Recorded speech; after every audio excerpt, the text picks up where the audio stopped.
Tahun baru 2022 tinggal menghitung hari, namun Pulau Dewata masih dijangkiti pandemi COVID-19. Untuk itu sebanyak 12.000 personel gabungan dikerahkan untuk mengamankan Bali. Di antaranya dari Polda Bali, TNI, dan instansi terkait lainnya. Hal ini untuk mengantisipasi peningkatan mobilitas masyarakat serta kepadatan arus lalu lintas terutama menuju lokasi wisata.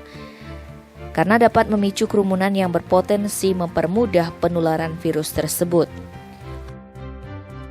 Hal itu disampaikan Wakapolda Bali Brigjen Pol Iketut Suwardana dalam rilis akhir tahun 2021 di Gedung Perkasa Raga Garwita Mapolda Bali, Rabu 29 Desember.